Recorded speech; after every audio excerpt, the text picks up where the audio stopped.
Сәлеметсіздер ме оқушылар? Бүгін бізде 54-ші сабақ бастауыш пен баяндауыштың арасына қойылатын сызықша. Мәтінді тыңда. Астанадан 6 шақырым жерде құлагерге ескерткіш орнатылған. Ескерткіш Астана-Көкшетау тасжолының бойында тұр. Құлагердің мүсіні мыстан құйылған. Құлагер әйгілі ақан серінің тұлпары.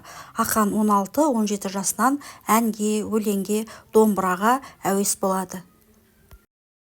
Балалар, енді осы мәтін бойынша тапсырмаларға назар аударамыз. Біз мәтіннен ақан сері туралы және оның тұлпары құлагер туралы ақпарат білдік, иә? Бұл ақпараттар сіздерге қызықты болды ма? Иә, бұл ақпараттар маған қатты ұнады. Сенің өлкеңде қандай ескерткіштер бар? Менің өлкемде Абайдың, Қаныш Сәтпаевтың ескерткіштері бар. Жазылған сөйлемдерді дәптерімізге көшіріп жазамыз және оларға сұрақ қойып, сөйлем мүшелеріне талдайтын боламыз. Құлагердің мүсіні мыстан құйылған. Құлагердің ненің? Құлагердің несі мүсіні? Неден мыстан, қайткен құйылған.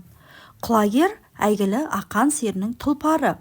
Құлагер не? Құлагер әйгілі, қандай әйгілі? Кімнің? Ақан серінің несі? Тұлпары. Сөйлемдерді оқы. Екі бағандағы сөйлемдердің баяндауышын тауып, оларға сұрақ қой. Екі бағандағы сөйлемдердің баяндауышын салыстыр. Балалар, мына бірінші бағандағы әділет, оқушы, сәуле, биші, алма, жеміс деген сөздердің барлығы негізінде бастауыштан жасалып тұр. Сондықтан да бұл бастауышта, баяндауышта зат есімнен тұрғаннан кейін бастауыштан кейін сызықша қойылып, оқушы, биші, жеміс сөздері баяндауышқа айналып тұр. Әділет оқыды, сәуле биледі, алма пісті. Бұл жерде соңғы сөздері, яғни оқыды, биледі, пісті, оқушы, биші, жеміс сөздері баяндауыш болып тұр. Бастауышта, баяндауышта зат есімнен жасалса, бастауыштан кейін сызықша қойылады. Мысалы, әмір, күйші.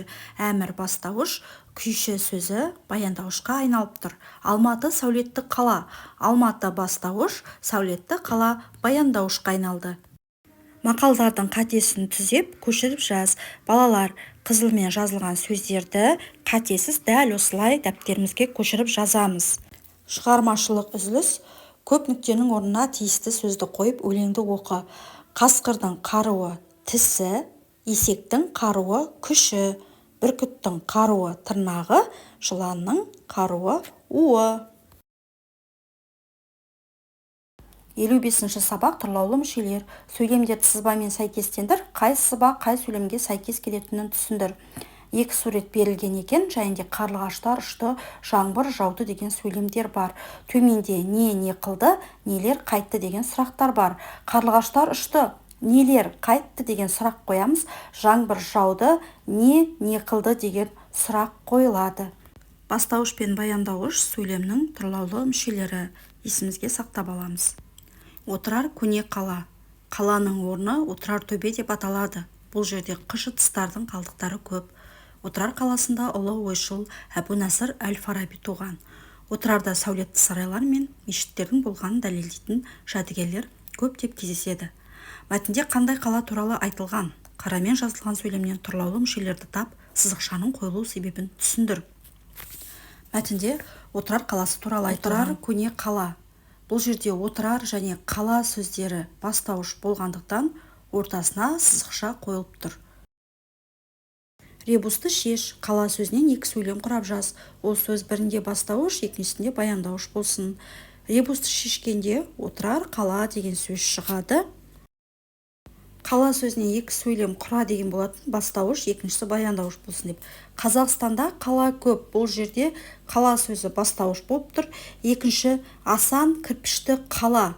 Бұл жердегі қала сөзі баяндауыш болып тұр. Балалар, келесі жаттығу мұна төмендегі сөздерді тұрлаулы мүшелерге талдау екен, бірге талдап көрейік. Балалар, ең алдымен тұрлаулы мүшелерді еске түсіріп алайық. Тұрлаулы мүше дегеніміз ол сөйлемдегі бастауыш пен баяндауыш, иә. Ендеше мұна сөздердегі екі сызықпен сызылғандар баяндауыш, бір сызықпен сызылғандар бастауыш. Міне сөйлемнің тұрлаулы мүшелерін анықтадық. Балалар, бүгінше осымен біздің сабағымыз аяқталды. Назар қойып тыңдағандарыңызға рахмет. Келесі сабақтарды жіберіп алмас үшін міндетті түрде каналға тіркеліп, лайк басып қоюды ұмытпаңыздар. білім ал каналымен бірге сабақ оқып бестік баға алуларыңызға тілектеспін. Келесі сабақта кездескенше сау болыңыздар.